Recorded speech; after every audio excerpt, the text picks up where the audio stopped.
সুপ্রাচীন কাল থেকেই পৃথিবীতে বিভিন্ন সভ্যতার মানুষের আগমন ঘটেছে এবং তাদের উৎকর্ষতার নিদর্শন অথবা ধ্বংসাবশেষ দেখে পরবর্তী পৃথিবীর মানুষ জানতে পেরেছে যে তারা কত উন্নত ভাবনার ছিল। পদ্ধতিগতভাবে পৃথিবীতে বেঁচে থাকার উপলক্ষ হিসেবে সেই সব সভ্যতার মানুষরা অত্যন্ত গুরুত্বপূর্ণ এবং বহু প্রয়োজনীয় নানা বিষয়াদি উদ্ভাবন করেছিল, যা আমরা আজও নিয়ম মাফিকভাবে অনুসরণ করে চলেছি। এসব সভ্যতার মধ্যে উল্লেখযোগ্য হল সবচেয়ে প্রাচীন মেসোপটেমীয় সভ্যতা, গ্রিক সভ্যতা, মিশরীয় সভ্যতা, রোমান সভ্যতা ইত্যাদি। এরকমই আরেকটি প্রাচীন সভ্যতা পৃথিবীতে ছিল যার রহস্য আজও অমীমাংসিত, অর্থাৎ যে সভ্যতা অসমাপ্ত অবস্থায় পৃথিবী থেকে চিরতরে হারিয়ে গেছে, আর সেটা হলো মায়া সভ্যতা। এই সভ্যতার মানুষরা উদ্ভাবন করেছিল নিজস্ব লিখন শৈলী, উন্নত বর্ষপঞ্জি, স্থাপত্যকলা, জ্যোতির্বিদ্যার মতো জটিল সব হিসাব নিকাশ। আশ্চর্য বিষয় হলো মায়া সভ্যতার মানুষরা পিরামিডও নির্মাণ করেছিল। কিন্তু কেন তারা পিরামিড নির্মাণ করেছিল? প্রিয় দর্শক, অমীমাংসিত রহস্য মায়া সভ্যতা সম্পর্কে জানতে চোখ রাখুন আমার মহাকাল চ্যানেলে এবং সাবস্ক্রাইব করে বেল আইকনটি অ্যাক্টিভ করে দিন। চলুন জেনে নেওয়া যাক।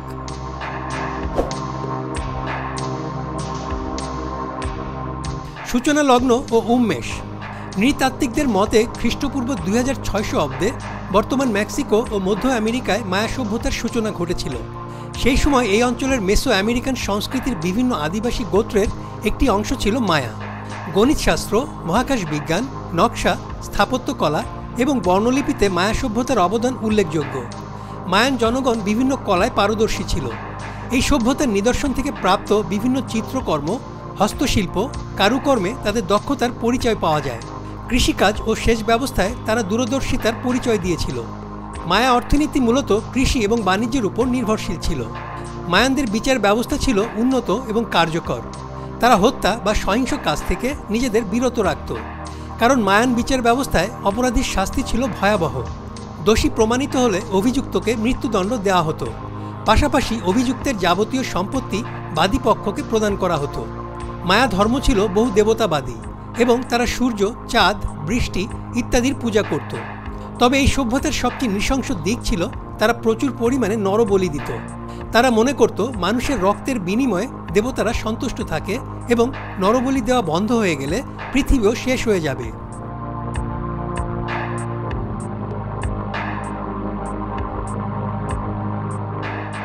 গণিতশাস্ত্রে মায়ানরা তাদের নিজেদের মতো করে শূন্য উদ্ভাবন করেছিল। তারা চোখের মতো একটি বর্ণ ব্যবহার করত, যা শূন্য হিসেবে প্রকাশ করা হতো। পৃথিবীর ইতিহাসে নিজস্ব লেখনীর লিপি সমৃদ্ধ মাত্র 5টি সভ্যতার একটি এই মায়া সভ্যতা। তারাই সর্বপ্রথম মেসো আমেরিকানদের মধ্যে লেখালেখির জন্য ভাষার প্রচলন শুরু করে। মায়া সভ্যতার মানুষরা সফলভাবে একটি উন্নত লেখার লিপি উদ্ভাবন করেছিল, যা গ্লিফ নামে পরিচিত। গ্লিফ দ্বারা একটি ধ্বনি, শব্দ কিংবা কোনো ছবি বা সংকেত প্রকাশ করা হতো। ইতিহাসবিদদের মতে মায়ানরা 700টি ভিন্ন ভিন্ন গ্লিফ ব্যবহার করত। মজার ব্যাপার হলো এই ভাষার 80% এখনও সহজেই অনুধাবন করা যায়। এই গ্লিফ ব্যবহার করে মায়ানরা তাদের ইতিহাস ও অর্জনকে বিভিন্ন স্তম্ভ, দেয়াল এবং বড় বড় পাথরে খোদাই করে রাখত। এছাড়াও এই লেখাগুলোকে লিপিবদ্ধ করে তারা বই আকারে সংরক্ষণ করত।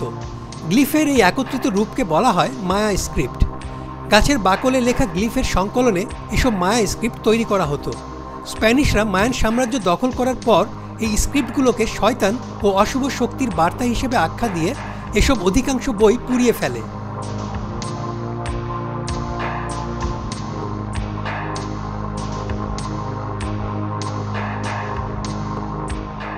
মায়ানরা জ্যোতির্বিদ্যায়ও খুব পারদর্শী ছিল।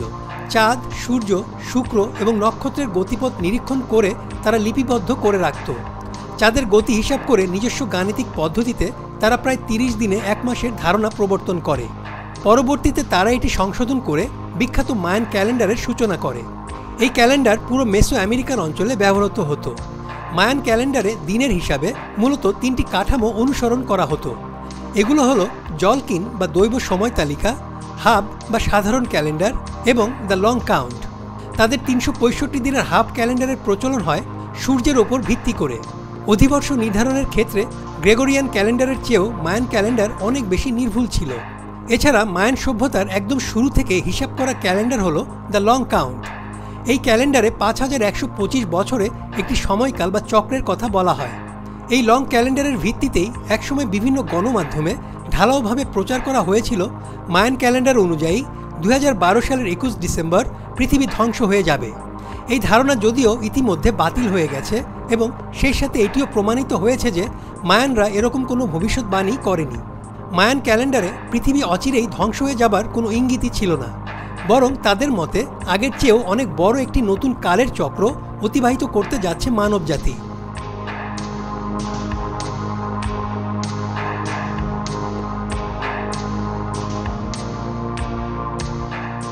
দর্শক, এবার আসা যাক মায়ানদের স্থাপত্য নির্মাণ ও পিরামিড প্রসঙ্গে। মেক্সিকোর পূর্ব দিকে প্রায় 30 লক্ষ বর্গ কিলোমিটার এলাকা জুড়ে একটি ঘন জঙ্গল রয়েছে। এই ঘন জঙ্গলের মাঝখানে এমন একটি জায়গা পাওয়া গিয়েছে যেখানে পাথরের মধ্যে একটি ছোট্ট পথ মাটির গভীরে যাওয়ার জন্য তৈরি করা হয়েছিল।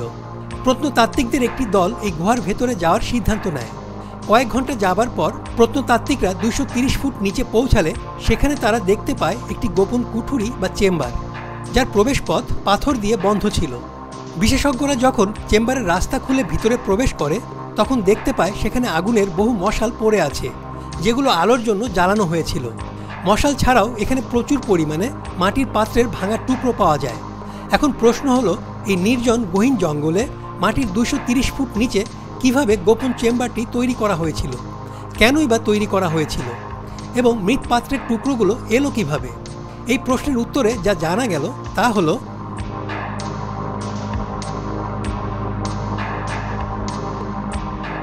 অতীতে হাজার হাজার বছর ধরে এই পুরো জঙ্গলটি মায়ান সভ্যতার সীমানার মধ্যে ছিল, যেখানে তারা তাদের অনেক শহর বানিয়েছিল। মায়ানরা এই অঞ্চলে মোট 60টি শহর তৈরি করেছিল, যেখানে বিশাল বিশাল মূর্তি, পিরামিড এবং মন্দির ছিল। এর মধ্যে কয়েকটি শহরের ভবন এখনও ভালো অবস্থায় আছে। লাইডার প্রযুক্তি ব্যবহার করে বিশেষজ্ঞরা এই কাঠামোগুলো শনাক্ত করে। লাইডার প্রযুক্তির অর্থ হচ্ছে লাইট ডিটেকশন অ্যান্ড রেঞ্জিং। এটি এমন একটি প্রযুক্তি যেখানে একটি লেজার পালস বিমান থেকে মাটিতে নিক্ষেপ করা হয়।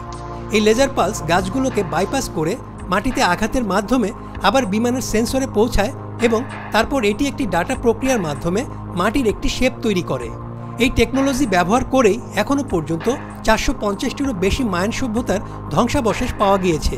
কিন্তু বিশেষজ্ঞরা মনে করেন বাস্তবে আরও বেশি স্থাপনা মায়ানরা তৈরি করেছিল।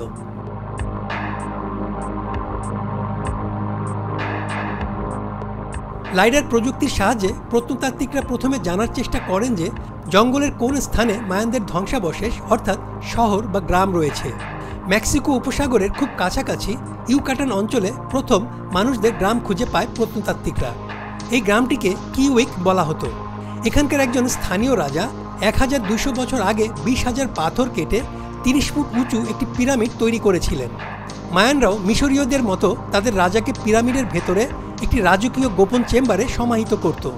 এই পিরামিডের ভেতরে কোনো রাজকীয় কক্ষ আছে কিনা তা খুঁজে বের করার জন্য প্রত্নতাত্ত্বিকরা পিরামিডের ভেতর একটি সুড়ঙ্গ খনন করে। 21 ফুট খনন করার পর তারা একটি পাথর খুঁজে পায়, যেটা একদিকে সম্পূর্ণ সমতল ছিল।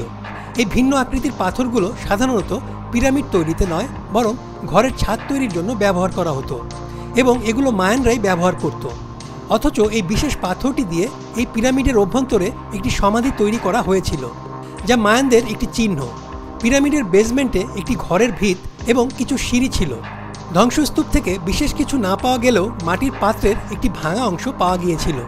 রেডিও কার্বন ডেটিংয়ের মাধ্যমে এই মৃৎ পাত্রের টুকরোর বয়স জানা যায়, যেটা তৈরি করা হয়েছিল প্রায় 1500 বছর আগে। এখন ধাঁধা হলো, পিরামিডটি 1200 বছর আগে নির্মিত হয়েছিল, কিন্তু মৃৎপাত্রের টুকরোটি কিভাবে পিরামিডের 300 বছর আগে নির্মিত হয়েছিল? এই প্রশ্নের উত্তর খুঁজতে আমাদের আরেকটু পেছনে ফিরে যেতে হবে।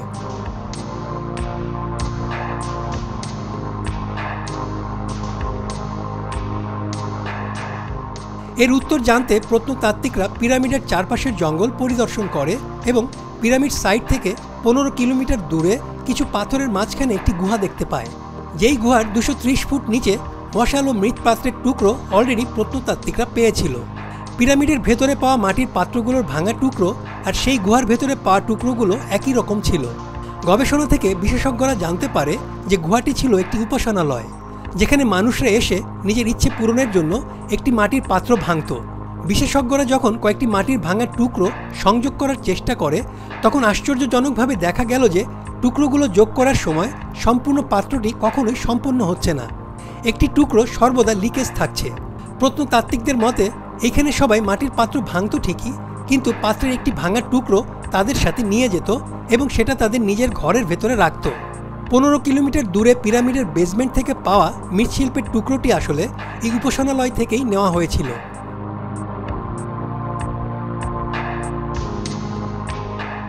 এর দ্বারা প্রমাণ হয় যে এই গ্রামে মায়ানদের আসার আগেও মানুষের বসবাস ছিল, যারা তাদের ধর্মীয় কার্যক্রম এই উপাসনালয়ে এসে করত, আর তাদের আচার আচরণও মায়ান সভ্যতার মতোই ছিল।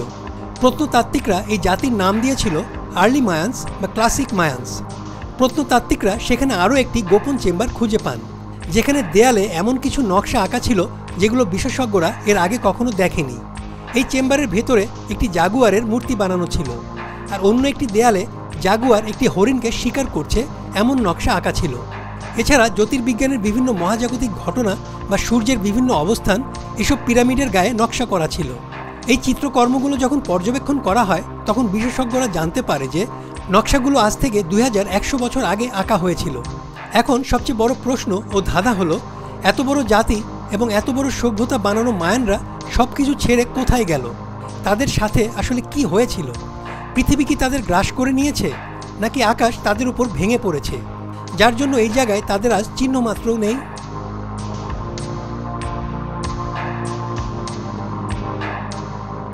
বিশ্লেষকদের ধারণা অনুযায়ী 8ম ও 9ম শতাব্দীর মাঝামাঝিতে হঠাৎ করেই মায়া সভ্যতায় ভাঙন ধরে। মায়ান সভ্যতা বিলুপ্তির প্রকৃত কারণ এখনও জানা না গেলেও ইতিহাসবিদ ও বিশেষজ্ঞরা বেশ কিছু কারণ খুঁজে বের করেছেন। তার মধ্যে অন্যতম হচ্ছে মায়ান শহরগুলোর মধ্যে পারস্পরিক যুদ্ধ, জনসংখ্যা বৃদ্ধি, পরিবেশ বিপর্যয় থেকে সৃষ্ট প্রাকৃতিক দুর্যোগ, অনুর্বর মাটি, দুর্ভিক্ষ এবং বিপুল পরিমাণে বন জঙ্গল নিধন। এছাড়াও সম্ভ্রান্ত উঁচু শ্রেণী ও খ্রিস্টান পাদ্রীদের প্রভাব বিস্তারকেও মায়ান সভ্যতার বিলুপ্তির কারণ হিসেবে ধরা হয়। তবে মায়ান সভ্যতা বিলুপ্ত হলেও মায়া আদিবাসী জাতি আজও টিকে আছে। মায়ান সংস্কৃতি বহন করা এসব আদিবাসী গোষ্ঠীগুলোর মধ্যেও আবার বিভিন্ন ভাগ রয়েছে। গুয়েতেমালা, মেক্সিকো, বেলিজ, হন্ডুরাস ও এল সালভাদোর অঞ্চলে এখনও বিভিন্ন মায়ান আদিবাসী জাতির বংশধররা বসবাস করছে। গুয়েতেমালার 1.5 কোটি জনগোষ্ঠীর 40% মায়া সভ্যতার উত্তরসূরি। এই অঞ্চলের আদিবাসী মায়াগোষ্ঠীর নিজস্ব সংস্কৃতি, পোশাক ও বৈচিত্র্যময় ভাষা মায়া সভ্যতার ঐতিহ্য বহন করে চলেছে।